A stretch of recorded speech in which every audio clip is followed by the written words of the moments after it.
বিদায় হয়ে যাবে। আল্লাহর নবী বিশ্বনবী রাহমাতুল লিল আলামিনের চাদর দিয়ে ঢেকে রাখা হয়েছে। আল্লাহ নবী চাদর মুবারকের ভিতরে বারবার হাত পা গুটায় আবার প্রসারিত করেন।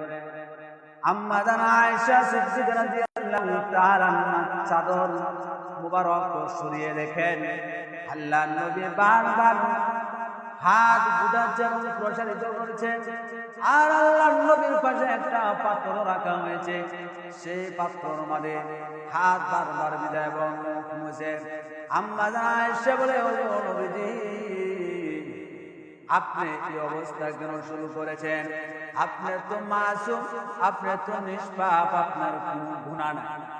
আল্লাহর নবী বিশ্ব নবী রাহমাতুল লিল আলামিনের যদি মৃত্যুর সময় এই পরিস্থিতি আরম্ভ হয়, তাহলে আপনি আমার কি পরিস্থিতি আরম্ভ হতে পারেন?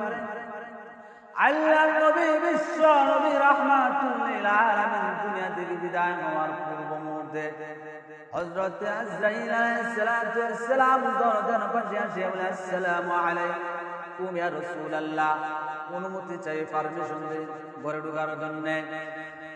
আল্লাহর নবী বিশ্ব নবী রাহমাতুল লিল আলামিন বলে, ও মা ফাতেমা, দরজার দিকে তাকাও।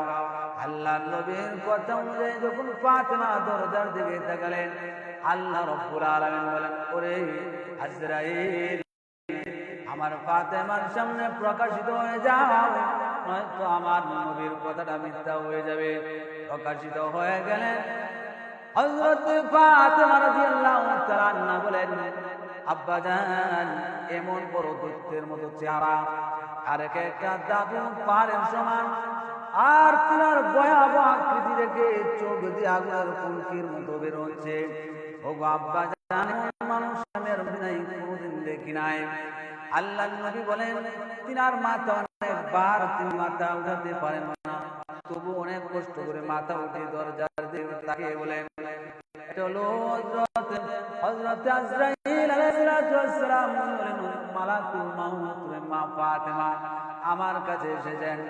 আল্লাহর নবী বিশ্ব নবী রাহমাতুল লিল আলামিন বলেন, মা ফাতেমা, আমার সম্মানের কারণে হযরত আজরাইল আলাইহিস সালাম বারবার পারমিশন চায়, মা তাকে পারমিশন দিয়ে দাও।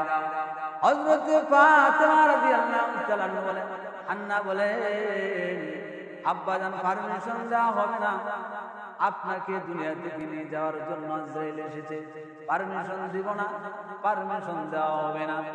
আল্লাহর নবী বিশ্ব নবী রাহমাতুল লিল আলামিন বলেন, মা ফাতেমা, তাকে অনুমতি দিয়ে দেওয়া হয়েছে, পারমিশন লাগে না অন্য জায়গায় ঢোকার জন্য, কিন্তু আমার সম্মানার্থে পারমিশন চাই রে মা, পারমিশন দিয়ে দাও।